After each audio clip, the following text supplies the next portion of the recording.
दोस्तों बिहार में इस समय बीपीएससी टीआरई 3.0 में जो अभ्यर्थी सफल हुए हैं, सक्षमता परीक्षा दूसरी जिन्होंने पास की है, जो शिक्षक पहले से ही बिहार में कार्यरत हैं, उसके अलावा हेडमास्टर और हेड टीचर की जो काउंसलिंग है वो चल रही है। आपको हम बता दें कि अभी जो टीआरई 3 की बात करते हैं तो 16 से 20 दिसंबर के बीच में उनकी काउंसलिंग होनी है। लेकिन यहाँ पर एक बहुत बड़ी अपडेट जो है वो देखने को मिल रही है। आप काउंसलिंग के लिए जाते हैं, अपने डॉक्यूमेंट्स को आप वहाँ पर जो भी सेंटर है वहाँ पर देते हैं, काउंसलिंग सेंटर्स पर आपसे वो पैसे मांगते हैं। धन उगाही का तरीका किस तरीके से उजागर हुआ है, वो आपसे पैसे मांगते हैं, आप उनको पैसे नहीं देते हैं और उसके बाद वो आपके डॉक्यूमेंट्स को डाउटफुल कैटेगरी में, यानी कि आपके डॉक्यूमेंट्स सही नहीं हैं, ये डाउटफुल हैं और ऐसे में वो कैटेगरी में रख करके आपको काउंसलिंग से वंचित कर रहे हैं। और यहाँ पर एक बड़ी जो है अपडेट देखने को मिल रही है जिला शिक्षा पदाधिकारी मधुबनी से। बिहार से आप देखेंगे सेवा में नाम लिखा हुआ है इन सभी का। और आपको मैं बता दूं, इनसे स्पष्टीकरण मांगा गया है। किस संदर्भ में, पूरे विषय को लेकर के चर्चा करेंगे, आप लास्ट तक देखिएगा। आपको क्या करने की ज़रूरत है, खासकर जब हम टीआरई 3 में जो अभ्यर्थी सफल हुए हैं, चूंकि हेडमास्टर हेड टीचर तो पहले से ही रहे हैं, जब उनके साथ में ये काम हो रहा है, सक्षमता 2 में जो पास है उनके साथ में हो रहा है, तो आप तो नए हैं। आपको बहुत ही सोच समझ करके आपको डॉक्यूमेंट वेरिफिकेशन के लिए जाना है। आपका जो डीवी है वो आपको डीवी करवानी है। आप देखिएगा यहाँ पे लिखा है ज्ञापांक संख्या 6/12/2024 के द्वारा आपकी प्रतिनियुक्ति, मतलब किनकी, ये जो ऊपर जिनके नाम लिखे हैं उनकी बात की जा रही है। डीआरसीसी मधुबनी में, ये डीआरसीसी क्या होता है, एक सेंटर है आपका। डॉक्यूमेंट वेरिफिकेशन वगैरह सब मेन रूप से यहीं पे होता है। जैसे मुजफ्फरपुर में भी डीआरसीसी है, अलग अलग जिलों में आपको डीआरसीसी देखने को मिलेगा। यहाँ पे है प्रधान शिक्षक, किनका किनका लिखा हुआ है जरा गौर करिएगा। प्रधान शिक्षक के लिए, टीआरई 3 के लिए और सक्षमता 2 के सफल अभ्यर्थियों का काउंसलिंग हेतु की गई थी। 10/12/2024 को अभ्यर्थी विपुल कुमारी, आवेदन संख्या लिखा हुआ है। यहाँ पर अभ्यादन अब समर्पित जो है वो किया गया।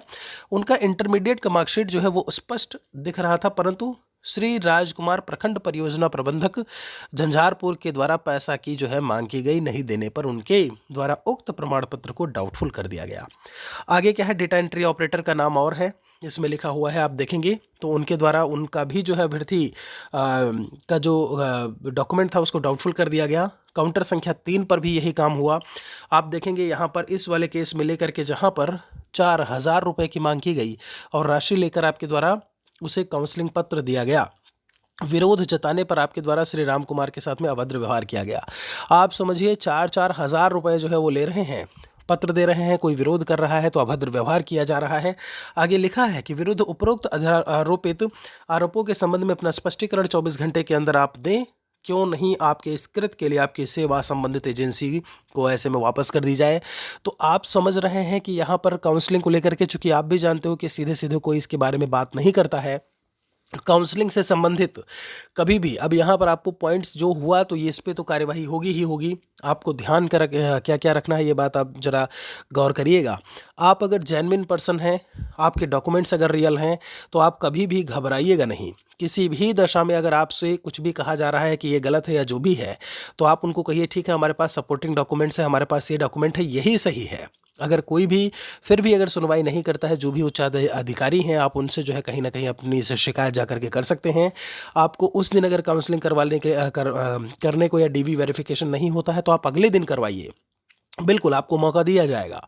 लेकिन कभी भी आप इस तरीके की चीज़ों पर निगोशिएशन में आकर के या फिर किसी तरीके की घबराहट आप में नहीं आनी चाहिए। दूसरा, किसी भी तरीके से पैसे की जो बात होती है वो काउंसलिंग में कहीं भी पैसा नहीं लगता है। 100, 200, 500 रुपये संभवतः आपसे मांगे जाएं और हम आपको बता दें, आप किन्हीं भी दशा में आप पैसे देने की कोशिश बिल्कुल से नहीं करिएगा। आप देख रहे हैं यहाँ 4-4 हज़ार रुपये जो है लिए जा रहे हैं, तो आप किन्हीं भी दशा में आप पैसे देने की कोशिश नहीं करिएगा। आज नहीं तो कल आप जब बात करें, अभी ये इस घंटे नहीं तो अगले घंटे आपका डॉक्यूमेंट वेरिफिकेशन होगा ज़रूर।